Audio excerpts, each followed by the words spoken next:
오늘의 사연 시작합니다. 안녕하세요.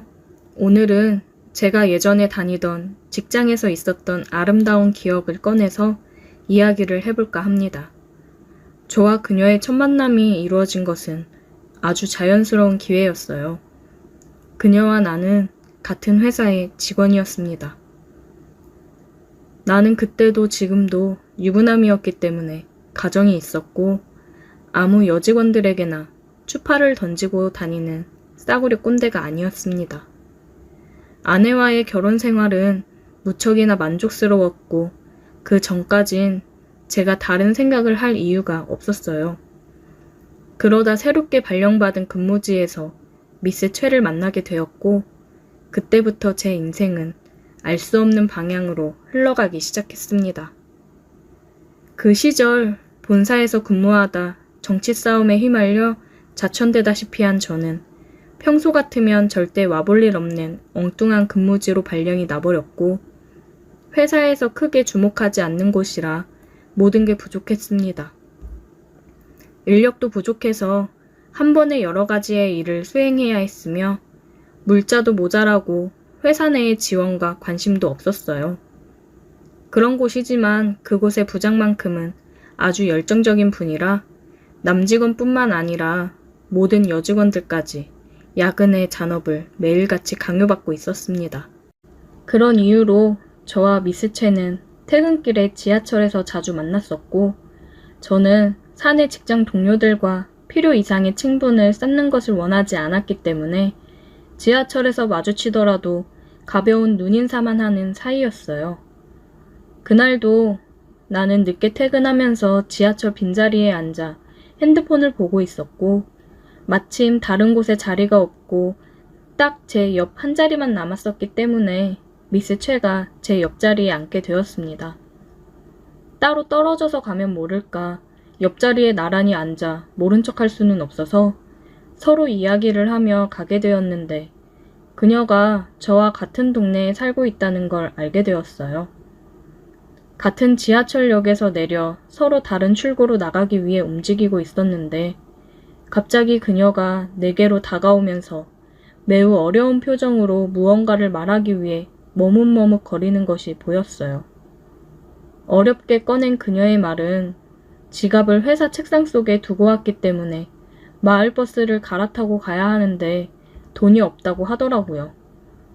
버스비를 꿔달라는 말에 저는 흔쾌히 돈을 빌려주었고 그녀는 제게 고마워하며 다음번에 꼭 갚겠다는 말을 했습니다.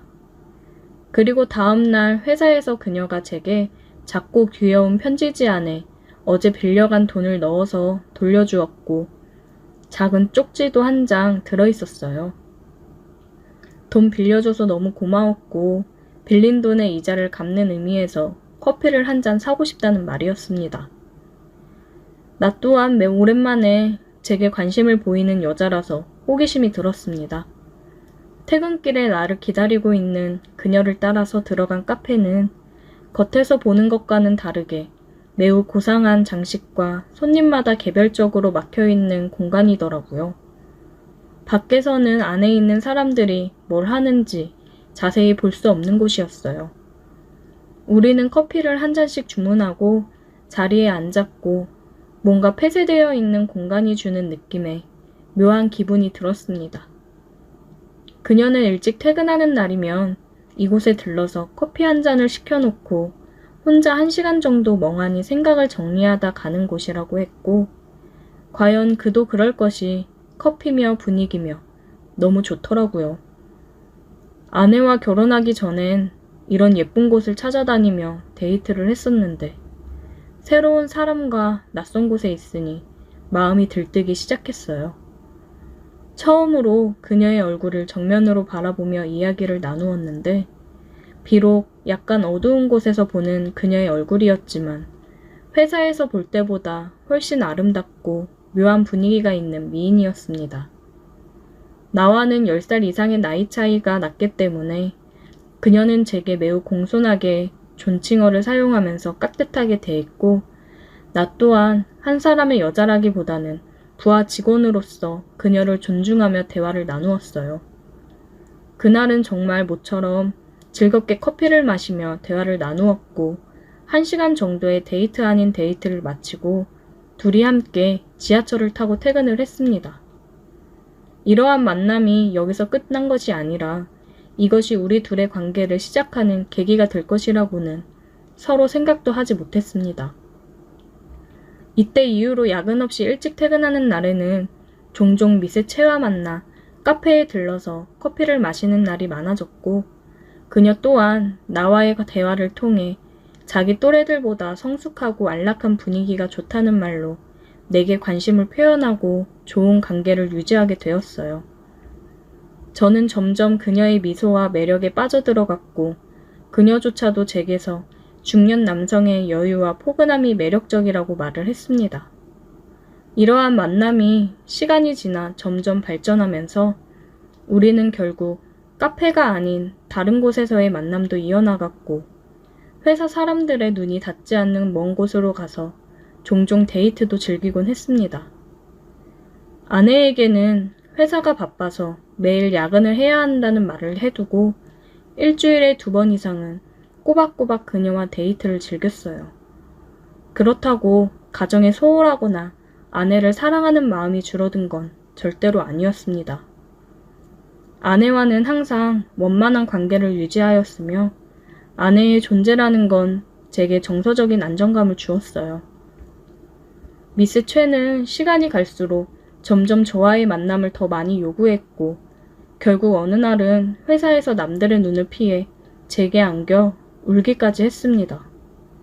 저도 처음에는 어린 나이에 순수한 감정에서 그런 건가 하고 생각했지만 그녀의 행동이나 대화 내용으로 미루어 봤을 때 그녀가 나를 생각하는 감정이 심각한 수준이라는 것을 알게 되었어요.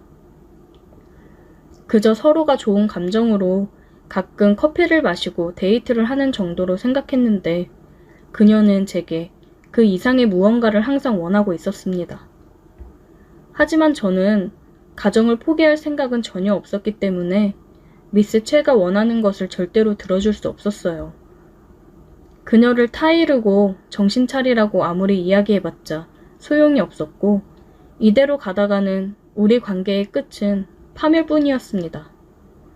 점점 그녀가 무서워지기 시작했고 저는 회사의 다른 부서로 보내달라고 매일같이 요구하기 시작했어요. 마침 본사에서 정치 싸움이 어느 정도 끝나고 저를 다시 불러들이는 덕분에 미스 최와 떨어져 있을 수 있었어요. 그때는 정말로 미스 최가 너무 부담스럽고 무서웠기 때문에 잘됐다는 생각뿐이었습니다. 아내에게 너무 미안한 마음도 들었고 어차피 이루어질 수 없는 사이라면 더 늦기 전에 빨리 정리하는 게 맞다는 생각이었어요. 제가 본사로 다시 발령이 난 이후로도 미스 최는 저희 동네 지하철역에서 자주 마주치게 되었고 만날 때마다 제게 안겨 눈물을 흘리는 바람에 상당히 곤란한 적이 한두 번이 아니었습니다. 동네 사람들 중에 혹시라도 저를 아는 사람을 만날까봐 무서웠고 결국 어쩔 수 없이 몇 년 만에 다시 제 차를 끌고 출근을 해야 했습니다. 그동안은 교통체증이 싫어서 지하철을 이용했었는데 미스 최와 마주치지 않기 위해서라면 어쩔 수 없었어요. 제 차를 타고 출퇴근을 하기 시작한 뒤로 저는 미스 최를 다시 만날 수 없었고 시간이 꽤 많이 지난 지금은 아마도 미스 최도 다른 남자를 만났을 거라 생각합니다. 서로 간의 좋은 마음은 확인할 수 있었지만 좋은 관계로 발전하기에는 제가 이미 가정이 있는 유부남이라 어쩔 수 없었네요. 그 뒤로 지금까지 열심히 회사 생활을 하고 있고 다른 어떤 여직원과도 사적인 대화를 절대로 나누지 않고 있습니다.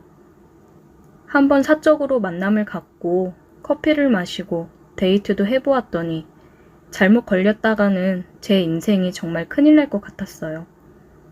아내한테 들키기라도 했다가는 생각도 하긴 싫은 끔찍한 일이 벌어질 것 같았습니다. 지루한 일상에 마음 맞는 여자랑 대화도 하고 데이트를 하면서 꿈 같았던 시간이었는데 이제 꿈에서 깨어나야 할 것 같네요. 가정에나 충실해야겠습니다. 오늘의 사연 여기까지입니다. 오늘도 들어주셔서 감사해요. 구독, 좋아요, 알림 설정 부탁드려요.